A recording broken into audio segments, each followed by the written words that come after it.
Hey guys, sorry, we got a little introduction here. We're not very good at seriousness, but this is a time that calls for seriousness. So here we are.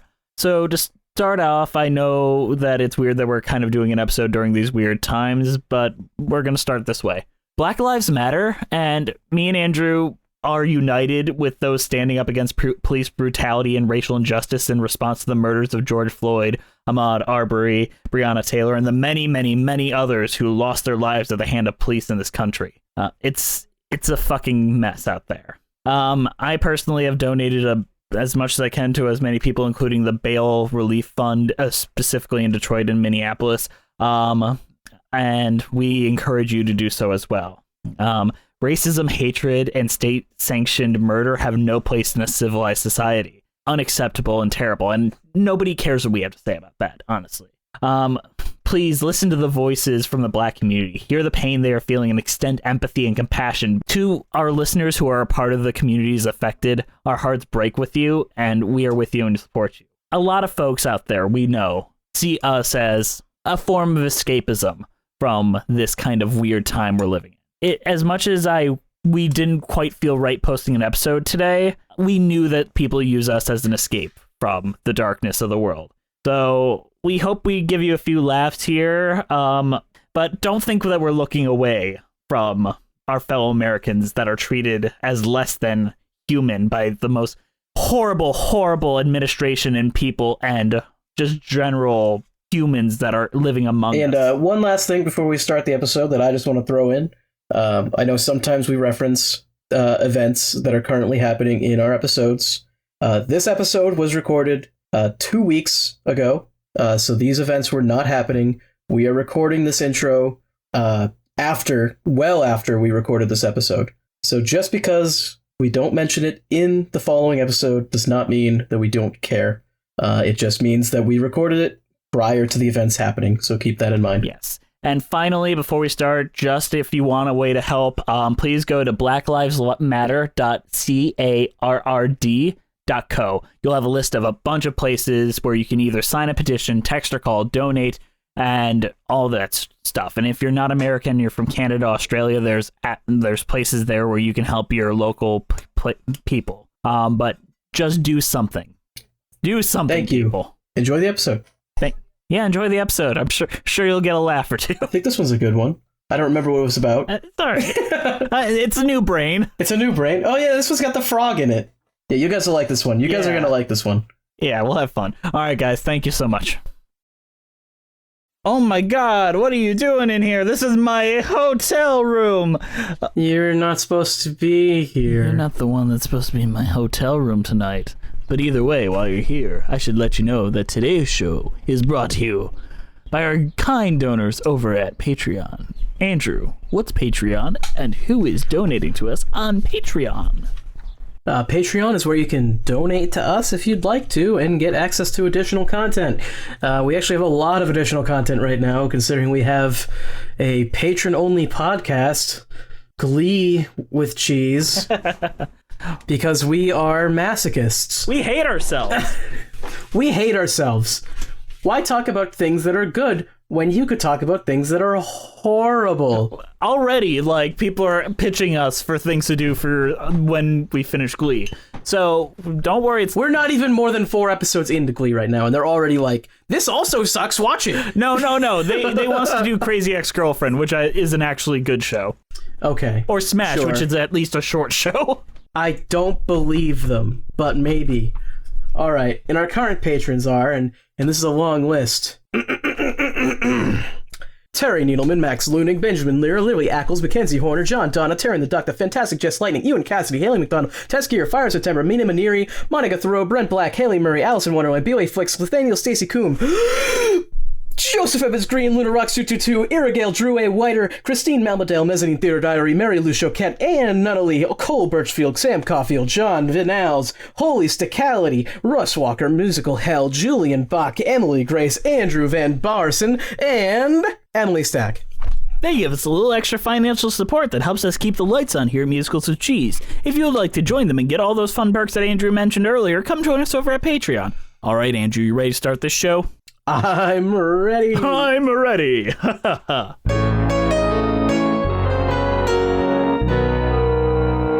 Hello, I'm Jesse McAnally.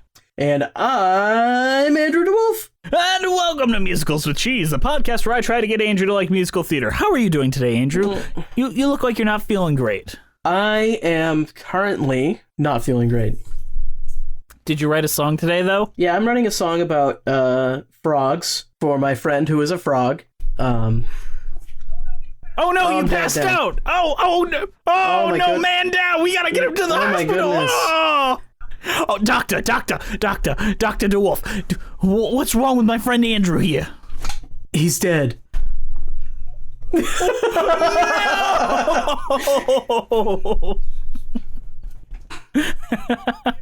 Andrew just refused to yes and me there.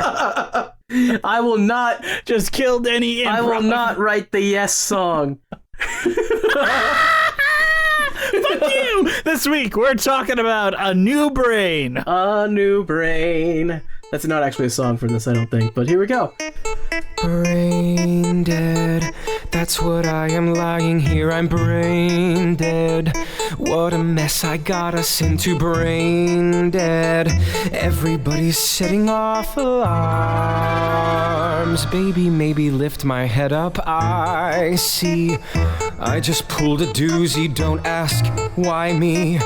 Roger passed the Uzi as the MD lifts me in his cruisy chiseled arms. Brain dead, stupid and thoughtless is what I am. 'Cause I'm brain dead and goddamned brain dead. Dressed up and we're A New Brain is a musical with music and lyrics by William Finn and a book by Finn and James Lapine. Though many of Finn's previous musicals were to the same basic autobiographical standard, A New Brain dealt directly with his own harrowing experience with an arteriovenous malformation and the healing power of art. The hero of the musical, Gordon Schwinn, that's kind of like William Finn, but it's Gordon Schwinn, worries that he may not live to complete his work. Finn wrote many of the songs soon after his release from the hospital. The musical premiered off-Broadway in 1998 and has since been revived in the U.S., England, and elsewhere. Andrew, what was your thoughts on A New Brain? Just your initial thoughts. I liked it more than I thought I was going to. Because you didn't like falsettos. Not hugely. I think I actually like this a bit more. Okay. So tell me what happens in A New Brain. I'm very curious, because this is not really a story show. It's more of like a... It's like a biopic almost.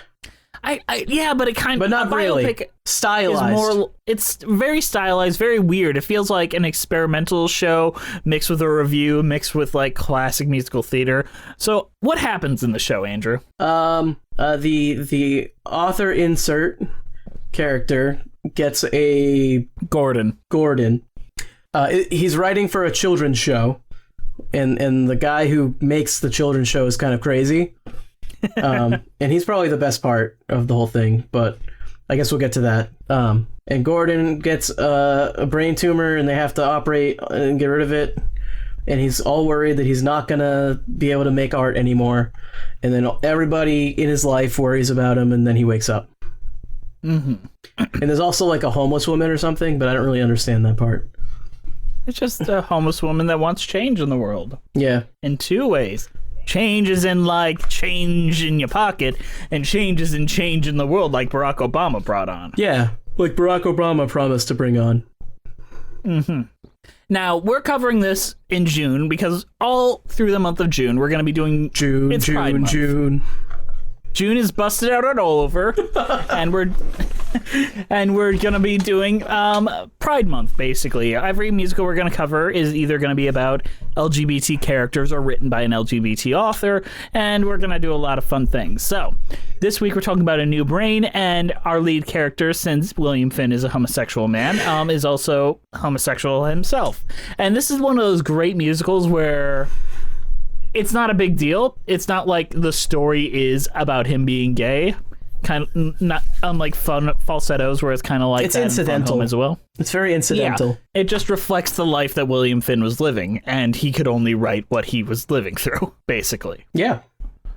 And it's nice to just see, especially in the 90s, them just be people instead of like cut to Rent, where they're literally just perfect, ideal angels, literally named Angel.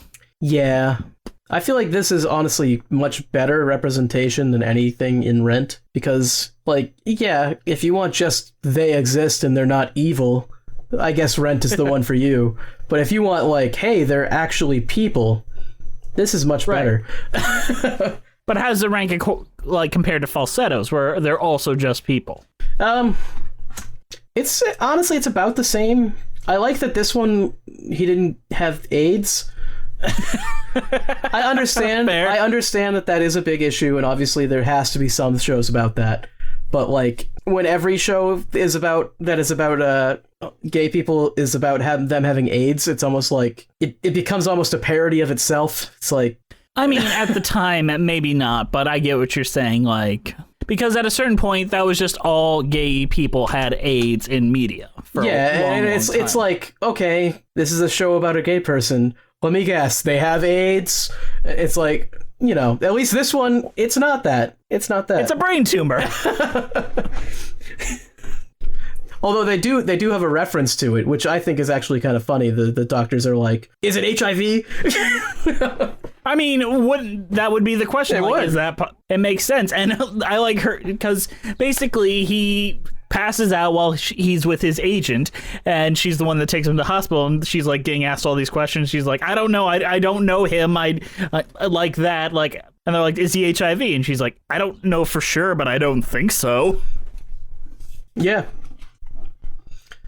It's little things that make this feel real. Like, this feels more real than any other, like, cancer or brain tumor story I've ever seen in media, just because of those little tiny touches that, obviously, someone that went through it could only describe. That, and of course, all the dream sequences, which really emphasize how real it is. Well, those are specifically taking out of it. I'm talking about the little elements, like, my lover isn't showing up. Everyone else is here. Where is he at? Is he trying to avoid me, like, dealing with the problems and, like, all that? Or the mother being very loving and probably a decent person, but overbearing, like, shit like that. And then Frog Guy, who is a frog. He is a guy dressed as a frog. He's Mr. Bungie. I actually really like Mr. Bungie, and I wish I could see him in something else. You want to see more Mr. Bungie? Yeah, like, honestly, a sequel to this that obviously isn't based on real life, but is just Mr. Bungie, the show. I'd watch it. Why? He's hilarious. He wears a frog hat everywhere he goes. And he's like this tyrannical, like, children's show host. A tyrannical children's show host, the musical. I would watch that. You can't tell me you wouldn't watch that. I mean, I would, but I found the brain tumor stuff more interesting. I mean, yeah, in this, but that's just because he's not given much to do. But the scenes where he is in there, I mean, he saves the day in the end. I mean, kind of. Like, I'm curious, what do you think Mr. Bungie represents in this show? Because he does kind of save the day, but he's also kind of an evil man. Mr. Bungie represents patrons of the arts. Or what people want people to do with art, if that makes sense. Or maybe I'm going crazy and don't quite understand. I think he represents like what people would expect a composer to do. Just do kids shows. Yeah. Get your money. I mean, he was commissioning the music, so he is a patron of the arts. He is also a frog. Yes. Do you think the Yes song ever aired as Gordon wrote it? Because basically he has this really hard time writing songs for frogs because he just wants to write these like gripping epic stories of like love and all that, and he's stuck writing songs about jumping from lily pad to little lily pad, not knowing how to write about springs or just about saying yes to your parents. And I think the Yes song is probably like the funniest song in the show to me. Yeah, the Yes song is very strange in how he writes it, because it's definitely I mean, as Mr. Bungie says, it's certainly not for kids the way he wrote it. And it's framed as if, like, Gordon needs to finish this last song. He rejects his lover spending the night with him on his last night before surgery. It could be the last night of his life. And he's just like, I need to write this song. And he writes it, and it gets to Mr. Bungie, and it's like, yes is a good word, no is a bad word, except when you're asked to lose your virginity, then you can say no. It's like, that's not really what we're trying to say. And he's like, oh, I know he's got this brain thing. Like, I know he's got sick and shit. Get my son in here. He can write better than this. And that's the last straw. That's when he almost gives up, and then he needs Mr. Bungie to come back and sing Don't Give In. And that's a Mr. Bungie lesson there. Don't give in because you like spaghetti. I honestly don't understand why they chose to have Mr. Bungie be the last person to come in his dream to wake him up. Just because it's insanity. And William Finn is probably one of my favorite composers, like, to ever hit a Broadway stage, just because he's so insane, and he doesn't even know what his lyrics mean half the time. Like, he just throws things onto a page, and sometimes it's poetic, sometimes it's just him being weird. Yeah. Okay. And then you have a director like James Lapine, who's like known for like working with Sondheim and Into the Woods and all that. Like, let's rein this into a story right here. Will, come on. Let's sit down on Uncle James's lap. Let's talk about what any of this means. He's like, nope, I'm not talking. Oh boy. Okay. Well, let's see. What else about the story in here? Why does his lover just like to sail? I mean, that is his thing, his release, his calming nature. And Gordon just hates being out in the fucking sun. I do too. I wouldn't want to go sailing across the horizon. It sounds like garbage. Ugh. Just thinking about being on a boat on purpose. Oh, no. How are you on a boat on accident? Is my question. I don't know. Somebody just put you there, I guess. No, that's bad. Don't say that. Don't say the thing I was thinking. Oh. Okay. What other character is interesting in this? Can we talk about... I love the mom character. Yeah. The mom is, probably the most complex character in this. She's not taking it well. But she likes to frame it like she is. Like, she wants Gordon to feel secure with her being around, but she's not taking any of this well. You can't die. You're too young. Like, overbearing Jewish mother, but I don't even think they, like, outwardly say that she's Jewish. Which is a good thing. Mm-hmm. But you kind of get that vibe from her, and she has some of the best songs in it and is involved with some of the best songs in it. I really particularly like her opening number where she comes in and she's like, I'm going to take care of everything. I'm going to do whatever I can, and don't worry, I'll take care of you. And it's just like these overbearing, like, percussive, like, beats, like, mother's going to stay, mother's going to help you, and it's just like you can feel like the walls closing in on you. While the lyrics itself are, like, supposed to be calming, but it's, like, real bombastic and unpleasant. Mommy isn't gonna let you die, ever. I mean, it's a rough thing to watch your kid possibly die before you. I mean, I'm not a father, nor do I ever intend to be, but I can't imagine how rough that must be. Oh, you're not gonna be a daddy? That's so saddy. Do you want to be a father? I don't know. I don't think I'd be a very good parent. What are you talking about? You're a rock and roll star. What That would you make you a great talking parent. about, Willis?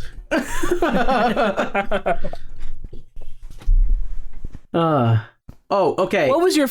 We have to talk about the homeless woman because I don't get it. I don't get it either, but I think she's just a representation of, like, the lover. I believe his name is Roger. Yeah, Roger.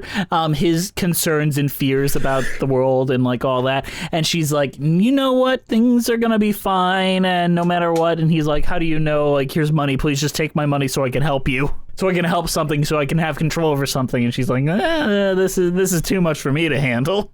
Yeah. That was the weirdest part for me, because she doesn't really make any sense. But... No, she makes change, not sense. Yeah, fair enough. All right, let's see. I don't think I have much more to say about the plot. There's really not. What would you do? What would you do if you found out I had a brain tumor? Would you come to my side? Would I rush to your aid? Yes. I don't know. Like, would you keep doing the podcast? Like, if I'm, like, bedridden and, like, have to have immediate surgery, would the podcast still go on without me? I would wait for you to be dead, and then I would get Brent on as the co-host. I mean, yeah, I know, but, like, in between when I'm just dying and not dead, would you still, like, hi, I'm Andrew DeWolf, and welcome to Musicals with Cheese? We would do a video cast, and we'd have a live feed of your body laying there. Refusing to talk because it's got a tube down my fucking throat. Yeah, it will be like the most uncomfortable podcast you've ever sat through. Andrew's refusing to talk too. He's just on his phone. I'm just on my phone, and you're just like...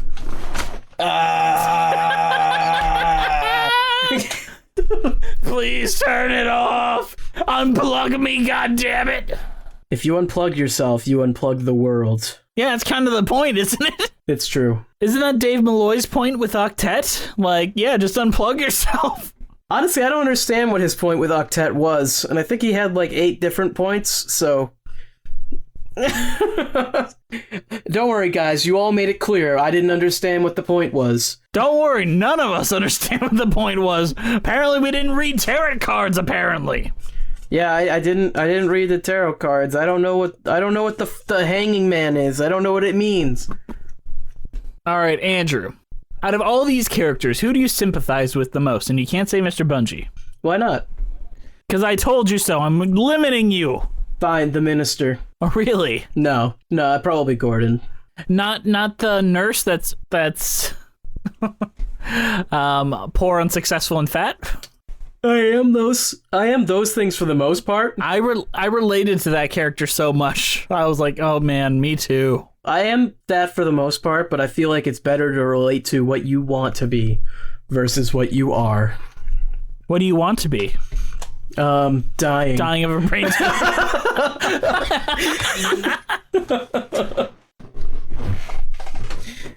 Who do you relate to the least? And you can't say Mr. Bungie. I relate to the agent the least, honestly. Like, she's just like, fuck it, I need that song! Give me the song, please! I need the song!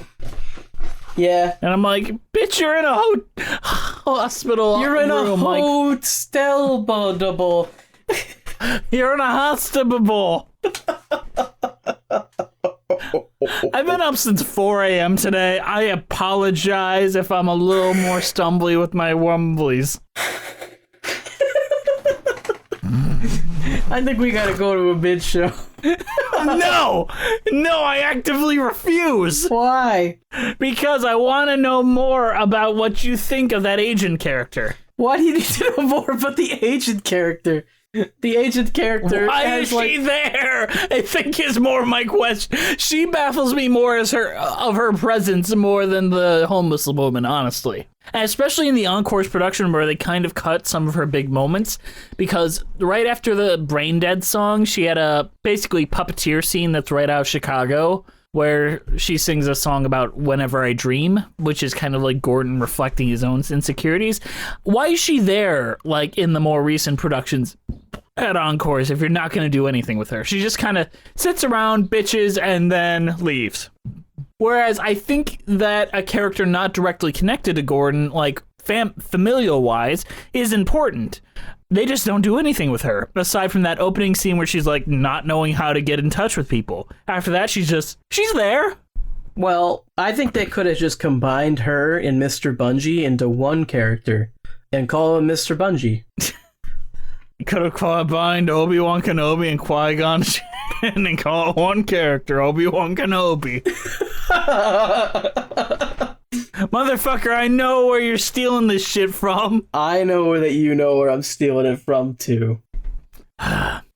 Like, imagine if you were just there. Like, you and I were doing, like, a live show or something. I passed out because of a brain tumor. Would you just hang around? Yes. You would? Like, for cereal? Like, that's fucked up. I get it. Like, there's the awkward, like, kind of, I feel obligated to do this, which I find interesting, and they don't do anything with that. I want to talk about the musical numbers here. I know you do. Because there's really just not that much to say about this plot. You know what, Andrew? It's kind of just a review. You know what I think of you, Andrew? What? I think you're brain dead. Sure. But alive! Brain dead, dead alive. Alright, let's go into a mid-show. Man, this feels like classic musicals of cheese. Like you saw, I only had like 2 drinks and I'm already way more buzzed than I should be. Oh, God. It's just, this isn't like a bonkers episode, though, because I don't have anything to say about this. Some of the music is pretty good. I like that the guy that plays Mr. Bungie is the lead in Balls of Fury. That's pretty funny.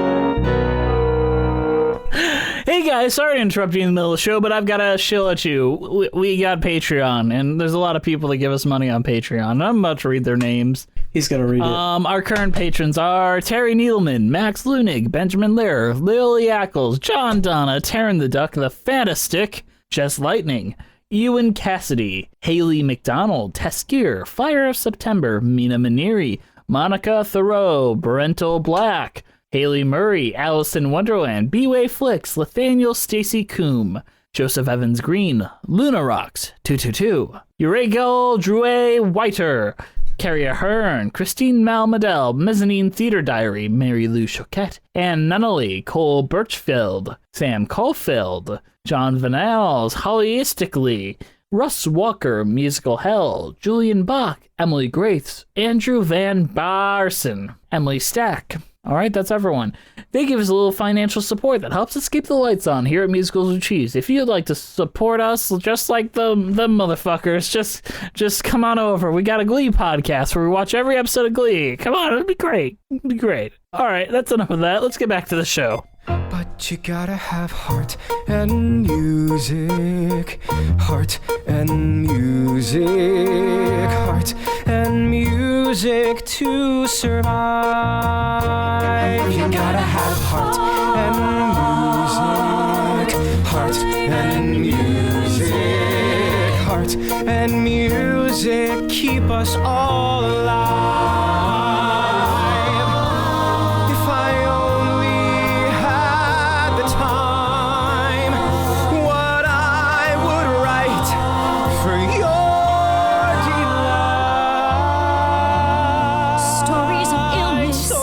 Let's talk about heart and music, which is basically there's a lot of stuff that happens before this, but this is basically the opening number that sets up what this story is about in the way that an opening number should. Like, because this is a weirdly structured show as is. Are you trying to say that Frogs Have So Much Spring is not the opening number? No, it is not. I consider like the first 3 songs all the way up to Heart and Music as like an extended prologue. Okay. I can see that. It actually kind of begs the question why they didn't just start with this song, but yeah. Because you kind of do need to set up, like, the relationships, the fact that he's got a brain tumor, the kind of chaos. Like, you want all that stuff, but you can't just start with Heart and Music until you're in the hospital. I get it. Okay. All right. Well, Heart and Music. Which basically is, like, not really his goal, and not really his I Want song, but it's like, this is what I stand for and this is what I'm going for, to the rhythmic beats of like the medical equipment, the like boop, boop, boop, boop, which I think is really effective too and sets up location, theme, as well as just character motivation all in one song. And I think it's beautifully done there. Yeah. I like to talk about music kind of as a whole a lot of times too. Mm-hmm. And I think that the music in this overall is pretty strong. Yeah, but that's kind of how you felt about Falsettos, where you're like, I really like the music, but I don't like anything else. Yeah, I think that the story in this is somewhat bare bones, but the music and how every song is structured, and it's almost more of a, it's almost like Cats. Every musical is Cats, guys. No, but it's like a review kind of thing where it's just like, well, here's a character and they're gonna sing a song, and here's a new character and they're gonna sing a song. You know? No, I get you. Well, it is like that in the first act, but the second act it kind of falls further off the rails. The second act it leans even harder into that. It's like, now here's a dream sequence, and now every character's gonna sing a song. I get that. But I think Heart and Music is like really setting up the mood of this show. Like, because Frogs Have So Much Spring is a joke song. let's be fair. It's setting up a joke that is paid off in the very last song of the show, which I think is effective, where he actually turns it into a reflexive number about why he feels happy with his life and contentment. He finally understands what he means by "I feel so much spring," which is the arc of him like realizing what's important in his life and all that nonsense that I know Andrew hates. I like the closing song. I think it was a really good way to tie everything together. Pay off. Yeah.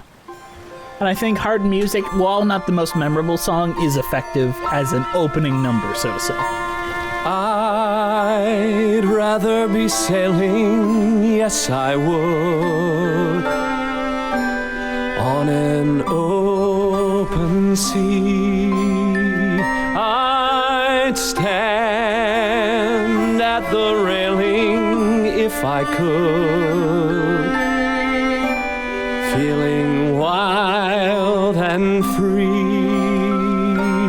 The sun is on my neck, the wind is in my face, the water's incredibly blue. I do want to talk very briefly about sailing, or I'd rather be sailing. Me too. Yeah, what do you think? Because I have weird thoughts about this. I don't quite understand why they put it here, if that makes sense. It's Roger's introduction song, so it's like, if we introduce him, we need to show what's important to him and what Gordon resents him for, basically. Yeah, but I don't know. It's a weird way to introduce him, and it makes him come across as almost like a yacht club guy. It makes him come across aloof and uncaring, which as soon as he shows up, he is very caring and not aloof and worried. So yeah, it's like, what is going on here? It's like the music is saying one thing, but the book and actual character actions are saying another thing. It almost makes me feel like maybe they wrote this song before they decided what they were going to use the song for. Well, I think that too, because this kind of feels like a pop hit, and a lot of people have used it on their albums and such. Yeah, it's interesting. I don't like the placement in the show. I almost feel like this would work better during the dream sequence, where he's kind of dreaming like what he thinks everyone is feeling. I mean, I'd agree with that, but they pay it off in the sitting becalmed in the lee of Cuttyhunk when he's like talking about how much he hates sailing and all that. Yeah. So I get why they put it where it is. And it kind of, like, the lyrics itself is like, I'd rather be sailing than be with you, but I'll come home eventually when I'm done doing my thing. And that isn't the character we see, which is where I'm most baffled by it. Yeah, and I think it kind of shows that in some ways this show is a little messy, a little bit sloppy. Yeah, which is kind of the reason why it's never really hit Broadway. It's always stayed off Broadway. I think it's a great album. Let me frame it like that. I think this is an absolutely wonderful album. It's got some bangers.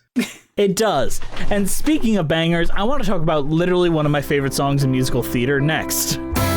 Mommy sat and cried, but Dad was unaffected. He said, Have you ever had a better 2 minutes in the last 3 years? She said, But Joe, the dumb horse lost. He said, Sometimes joy has a terrible cost, I know that. We would laugh. we would sneer, we would scoff, and they're off. La la la la la la la la la. Yeah, they're off. La la la la la la la la la. Mommy's biting his neck as they roll on the deck, and they're off. There is blood on the ground, and the band starts to play as the horses go round, and they're off. Isn't life funny? People lose money and have fun. Betting, of course, is hell on the horses and on families where the betting is done. It's a joke to believe someone's won. And they're off. I think this is one of the best songs ever written in musical theater to tell backstory, character, and reflexive, like, just like on past. And like, I think this is top tier, great songwriting. This is when Gordon's dad commits Shark Tale, right? Yeah. Yes, exactly that. So Gordon tells the story of basically how his family falls apart because his dad bet the family fortune on a horse race.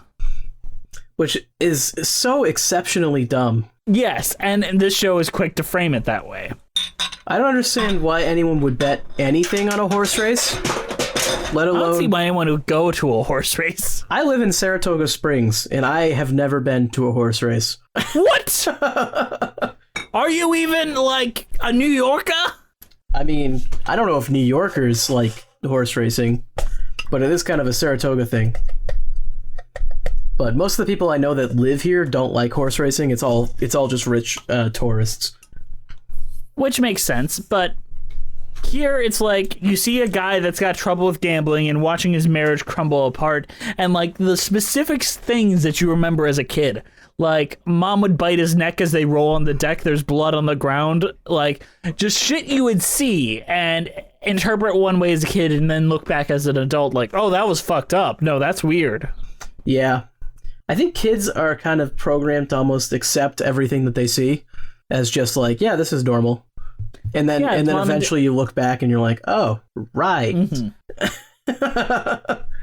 And one of the parts that like really breaks my heart every time I hear it, which is accurate, because we all, in general, like all people who have grown into like their full human selves, like you and I are in our 20s, so we're not quite there, but we're almost there, like to bitch about their childhood and like see the worst of it all. And one of the lines in this song that just breaks my heart because it's too accurate, which is like he's basically spending this entire time bitching about how his parents divorced and how his mom like bitched and how he was like an arrogant, like impulsive jerk. And he's like, but we also laughed a lot. But that's a part I often forgot to mention. Yeah. Well, the bad always overrides the good. And that goes for everything. Mm-hmm. And I think it just as a song, it has a chorus, it has a melody, it tells a story, like a complete story. Like it's like up there with the greats of musical theater storytelling, to be honest. And I will forever say this show is worth it with all its messy parts because it gave me And They're Off, which is one of the best musical theater songs ever written. I like it as well. I think we both agree. Tell this story to little children, 'cause you're gonna scare them how I'm poor, unsuccessful, and fat. And getting older, getting grayer. Stop me if you've heard this before, 'cause if you've heard this before, hell, it's just more of the same. Help me, I'm a player who'll never make it. I won't make it. No, no, no, no, no, no! Once I was practically thin.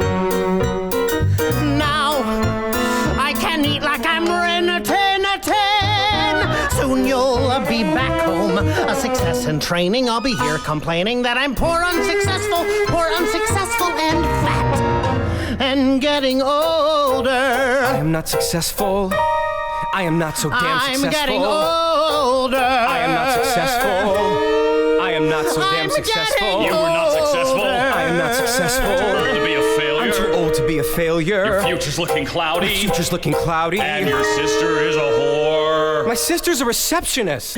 Let's talk about Poor, Unsuccessful, and Fat, which is basically our bio names. Yeah, I don't know if I really want to do like a autobiography talk right now, but our future talk. You go first. Mostly I want to talk about this nurse character. Like, what do you think about him, her? Because it's been a her in previous productions and other things. It's weird how the nursing staff is reflected in this. Like, you've got the nice nurse, you got the bitch nurse, you've got the good nurse, so to say, as framed by our main nurse.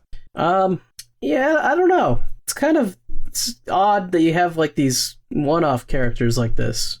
Mm-hmm. But I like this song, and I feel like it has a purpose. Like, hey, look at all these crazy characters you run into in a hospital and how wacky they are.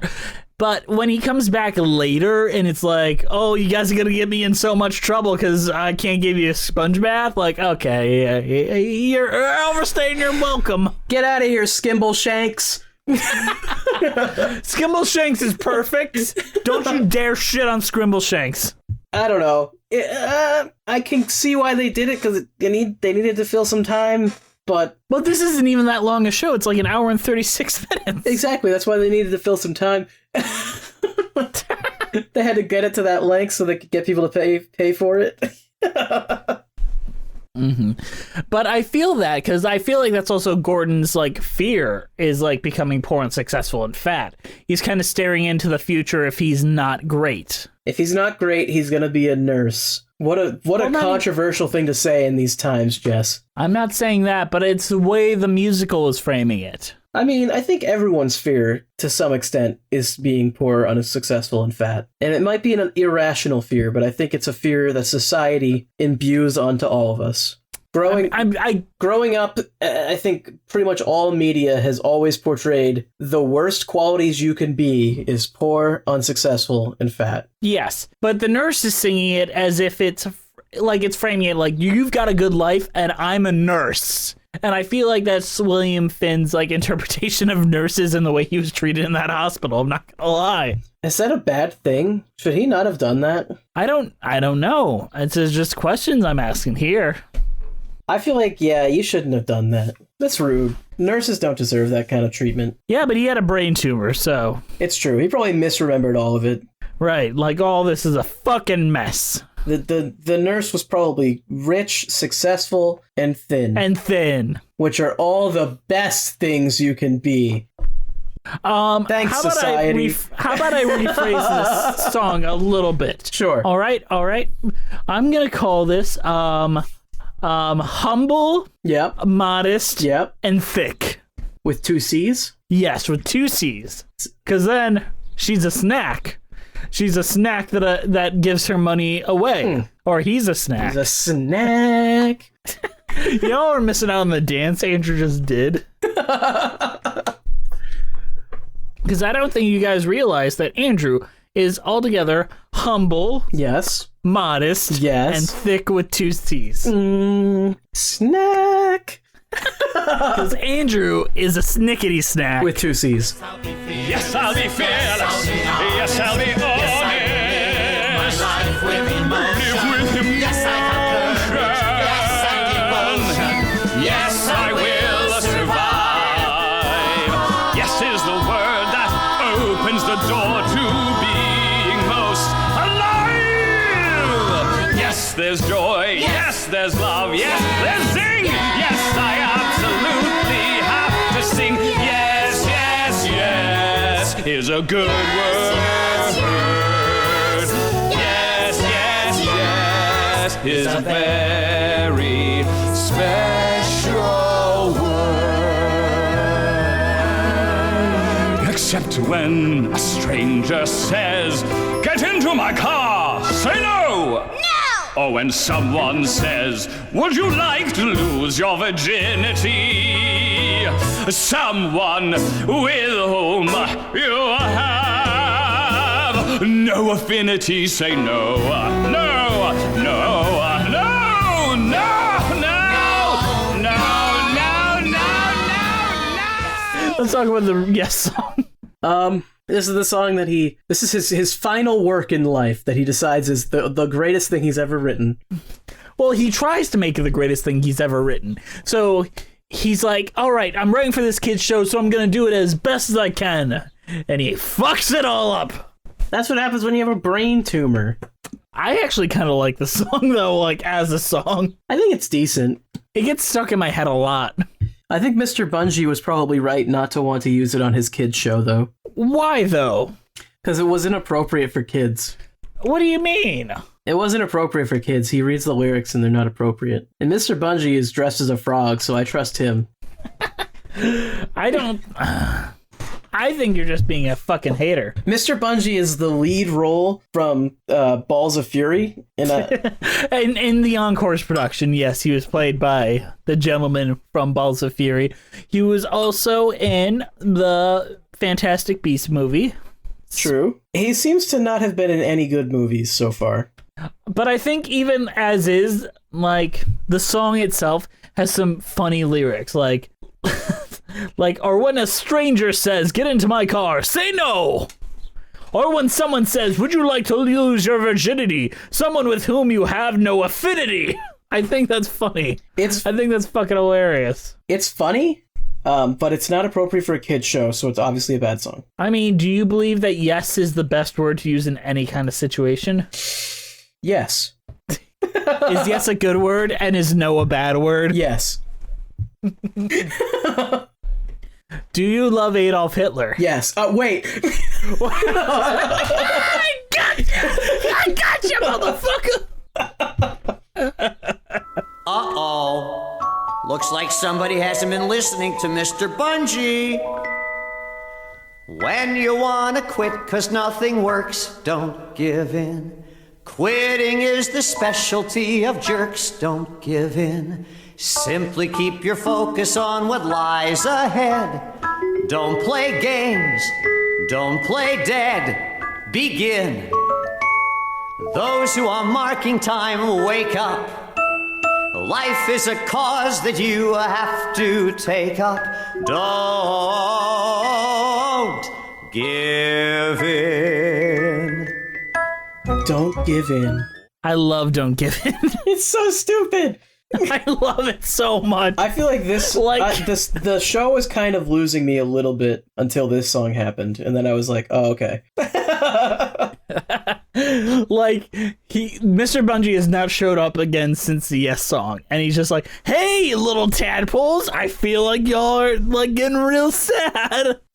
But when you feel bad, don't give in. It doesn't even make sense. Because Mr. Bungie has been almost like the antagonist the whole time. And now all of a sudden he's like, shows up and saves the day. And it's like, okay. It's not really him, though. It's like a dream version of him. But it's so Gordon's bizarre. Vision of him. It's so bizarre. Why is he having such a positive vision of Mr. Bungie? I mean, is he having all that positive vision of him? I would say so. He's telling him not to give up, and he wakes him up. Am I wrong? You're not wrong, but it's also very weird that, like, what really gets him up is, like, him just, like, when you're feeling low, maybe eat spaghetti. And he's like, yep, time to get up. I hope it's spaghetti. And he's like, I like spaghetti. That's worth getting up for. It's a very, It's very weird that they rhyme spaghetti and more ready. I mean, in my brain that works, but do you actually believe that quitting is the specialty of jerks? Yes. I've never had a good person give up on me. Am I a good person? I've never given up on you. You're a good person, Jess. What? You're a good person, Jess. Let's kiss. Let's kiss to break the tension.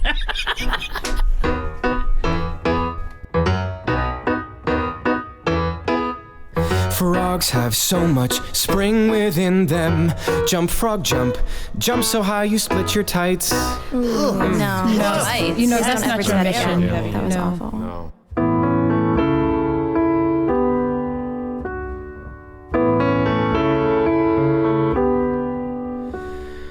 I feel so much spring within me.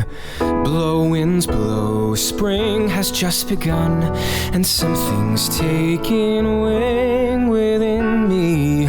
What was dark so long had felt like winter. Finally there's sun, and so I sing that I feel so much spring.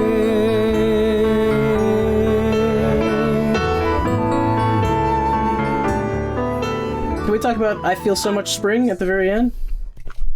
I guess you're making me. I feel so much spring. I don't remember how this song goes. I feel so much spring within me. No, that's the first song.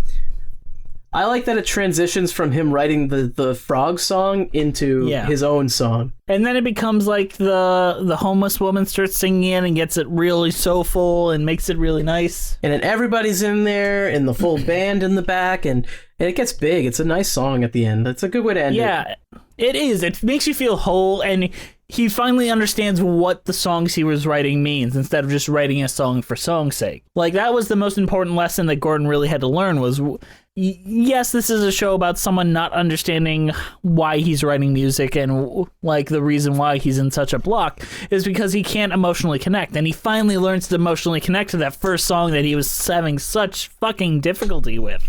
And then at the end when he's there, he's like, I get it. I can relate to this frog character because I have a new rejuvenated view of life. Do you think Mr. Bungie ever saved ever sang the song? He was there singing it at the end, so I assume he did. Maybe that's why Mr. Bungie saves him. Because now he can finally connect with the frog. He finally understands what a frog's life is. Because a frog, Gordon needs to learn that it wasn't easy to be green. Before he had this brain tumor, it's like he was a tadpole. And the brain tumor... Fuck you. The whole experience fuck all of you. Brought him into being a frog. Fuck everything you represent, Andrew. Now he's a frog. Oh my God. That's my interpretation of this. Take it or leave it. I'm leaving it. That's garbage. All right, I'm taking it. All right. I don't really have any more to say. It's good. It's okay. Andrew's given up. I've given up on this show. But you know, quitting is a specialty of jerks, Andrew. That's true. And I'm a jerk, so I'm allowed to quit. I'm a jerk and everybody loves me. Everybody loves me. All right. What is your overall thoughts on A New Brain and your cheese rating? Okay. Overall thoughts, well, I like it. That sounded convincing. I mean, okay, it's a little bit messy. Like, it's a little sloppy. And well, brain tumors are sloppy. Yeah, it seems it's not like it's unfocused because there is a very straightforward, like, this is what's happening. But there's no, like, plot necessarily. It starts with he gets a brain tumor, and then he has a brain tumor, and then he doesn't at the end, and it's better. It's more of like an emotional ride rather than a like story driven ride. Right, it's not plot driven as much as it is kind of like emotion driven. You said it perfectly. Yeah, which works fine. But the thing is, like, there's a lot of characters, and some of them are kind of pointless. And I don't know, there's a lot of weird stuff going on. But overall, the music holds it all together, and it's not very long, so it's not like it meanders. You know, it's like... No, it moves pretty quick. Yeah, so it's not like, oh, it's 2.5 hours of the same thing. And it's depressing. Yeah. Like, and I appreciate that this didn't have a really depressing ending, too. Yeah. Like, even throughout it, like, it being about a brain tumor, it's not a fucking downer.